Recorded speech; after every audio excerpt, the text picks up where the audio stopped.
Hey guys, welcome back to the Addams Family channel. I'm going to be doing a quick 30-week pregnancy update. I am 30 weeks pregnant exactly today. I was going to do a different video, but we've been so busy moving and everything else that I haven't really had time. So 30 weeks. I have 10 weeks left. I'm very excited about that. It has not been easy these past couple of weeks dealing with the gestational diabetes. For the most part, I've been dealing with it pretty well because I remember a lot from the last time. My numbers have been pretty stable most of the time. There's a few things now that I have realized that I could eat before that I can't because now they make my blood sugar go really high. And I went a little wild and crazy on Thanksgiving because we had two separate Thanksgivings. We had one with Dawn's family and one with my family. And I wasn't going to deprive myself, and I probably should have. Actually, I did a lot better with my blood sugar the first day than I did the second day. My numbers didn't go high at all, even after pie on the first day. But then on Thursday, on actually Thanksgiving, it was bad. It was a bad deal. And the next day, and then I also struggled a little bit this morning too. But now, after lunch, I've finally gotten my numbers back down to where I would like to keep them.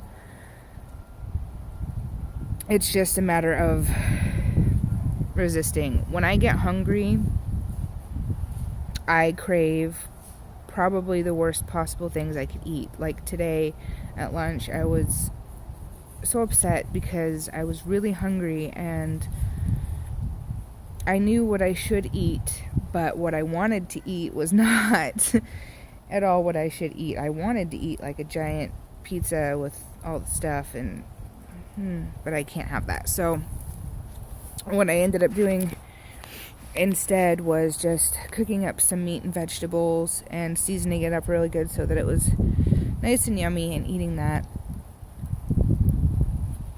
And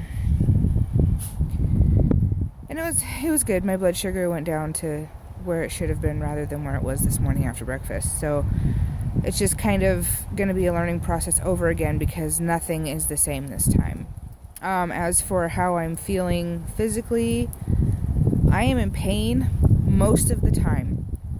It's not, and it's really strange because the last pregnancy I had sciatica pretty bad, and it's not that. This baby he is sitting so low, just so low. I am carrying him so much lower than I ever carried David, and because he's so low, it hurts. My uterus hurts, like it's pelvic pain. It's like cramping all the time. And I talked to my doctor about it, and he said as long as there's no bleeding or anything, it's okay and I shouldn't worry about it. And so I don't, but it just, because he's so low, it makes it harder to do everything. I can't see my feet. I'm as big now as I was at 36 weeks with David, and I can't walk. That's probably the worst part for me. During my last pregnancy, it was the summer, so it was a lot easier. Now it's November, and it's starting to get really cold. It gets really cold out today, but I've bundled David up because he's been stuck. It's been raining for the last 3 days, and he's been stuck inside, and I feel so bad cooping him up. So I wanted him to be able to come outside and run off some of his energy because I hate it when he's so cooped up, but it's just so cold, and it's not snowing yet, but I think it's going to soon, and it's just that really cold. Like when it gets this cold and it's already snowed, it's the kind of cold where I wish it would snow because I know if it does, it'll warm up a little bit. That's the kind of cold that it is out right now. It just chills your bones, and I can't drink any hot cocoa, which is also what I want to do.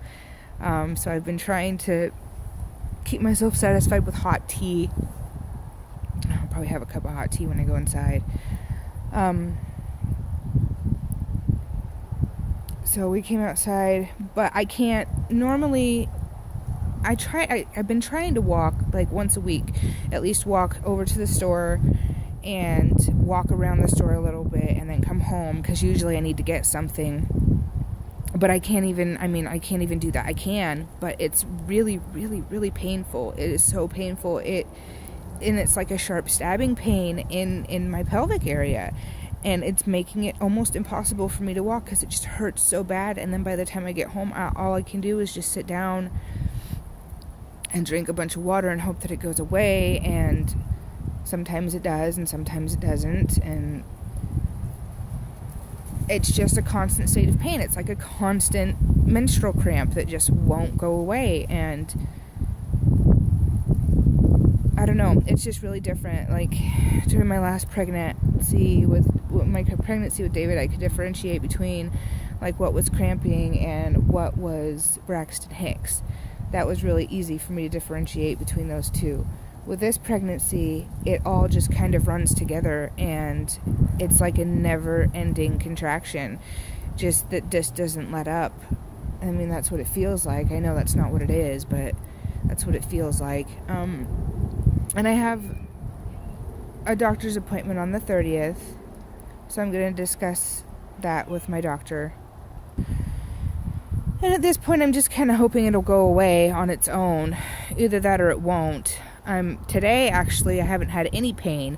And because I haven't had any pain, I was worried. Like that something was wrong. Because my normal state of being is pain. And so it really concerned me. So I drank a bunch of cold water and laid on my left side. And sure enough, he started kicking away. So I know he's fine in there. And he had the hiccups after I ate lunch. And so I know he's okay. But it's just odd for me not to be in pain. And I think it's because he's sitting up a little bit higher today. Normally, though, he's just so low. And even everybody that my family members and stuff that saw me during my last pregnancy have commented that you're carrying him really low and really far back. Well, yes, I know I'm carrying him farther back because I have a posterior placenta. So he's going to be farther back inside. But I'm also carrying him really, really low, and I don't know why that is. David was never this low. But I'm going to, like I said, I'll talk to my doctor at my appointment on Wednesday and discuss my concerns with him, and hopefully he'll just tell me that, it's just part of being pregnant. I feel like kind of a jerk because I'm one of those women that struggled for so long. Me and Dawn struggled for 5 years to conceive with David. And although I'm grateful and I'm really appreciative of being able to naturally have a child, let alone two, I don't like being pregnant. I don't like it at all. I feel miserable. I'm completely uncomfortable, and I can't eat what I want to eat, and I have cravings for one thing, but I end up having to eat something else because it doesn't fall in line with my diet. And I'm tired all the time, and I hate just sitting around not doing anything, but that's what I want to do. I want to sit around and read a book and drink hot cocoa and I can't. I mean, it's not just being pregnant, but having a 15-month-old is kind of like, I just can't do that. I have to chase him around. And although I'm grateful, I am so grateful for David, and I am so grateful for this new baby, I don't like being pregnant. But when I'm not pregnant, I miss being pregnant. And I don't know if that has something to do with the endometriosis that I have, or if it's just because, I don't know. I really don't know. I think being pregnant is beautiful, and I think it's incredible, and I think all pregnant bellies are beautiful, no matter if you're a plus-size woman or a thinner woman. I think all pregnant bellies are beautiful. And that might be it. I miss my big belly when I'm not pregnant, but I don't like being pregnant. I don't like the limitations that it puts on me and my body, and I don't like the way that I feel. Anyways, I just try to be grateful, and I find also that the longer I'm pregnant, the harder it is for me to maintain a positive outlook. Especially with the way things have been going. I really have a feeling that I'm going to be put on insulin again, which most likely means I am going to have to be induced a second time. And because I'm a coward, if I am induced the second time, I will not be having a natural birth, because I can't handle that level of pain. Last time I was induced, I was in labor for 26 hours, and I managed 16 of them without medication, but that last 10 was when they just pushed the Pitocin through the roof, and I got to the point where I had only slept 4 hours, and I needed sleep and rest to be able to push the baby out. So this time around, if he puts me on insulin, he'll most likely tell me that he wants me to be induced, because I know that there's a 30% greater chance of me having a stillborn if my gestational diabetes has to be controlled with insulin, which is why he induced me the last time, because I was unable to control it with diet. And although my numbers have been consistent and they've been mostly good, they are not where he wants them, at least in the morning. And that was the problem I had last time, as I could not get my numbers down in the morning. They're a lot better this time around than they were last time, but they're nowhere near where he wants them to be. Like, he wants me to be below 90, and I don't think I've gone below 103 in the morning. So just kind of a big pain, but I'm hoping that we can come to some kind of compromise, and although I can be on insulin, maybe he'll let me try for a few days, at least past 39 weeks, try everything I can to try and go into neighbor naturally, or maybe it'll just happen before we even talk about induction, and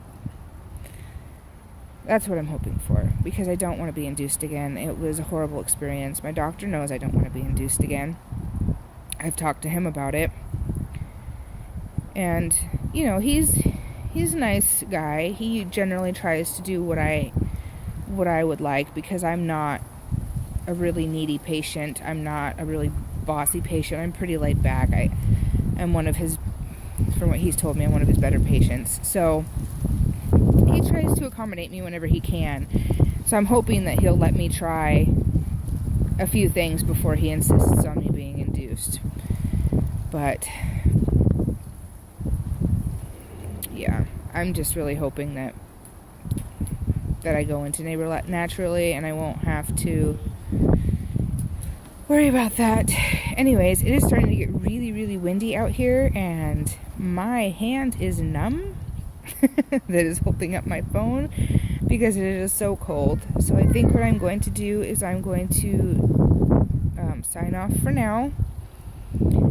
30 weeks update. Everything's moving right along. Baby's moving good, having a lot of pain. My boobs don't hurt finally, so that's a good thing. And belly's getting bigger, baby's getting lower.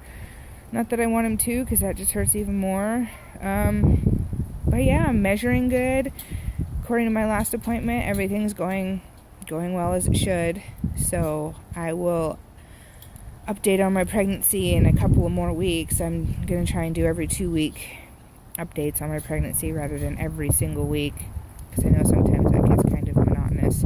But we're in the home stretch, so hopefully only 4 or 5 more of these updates until little man number 2 will be here.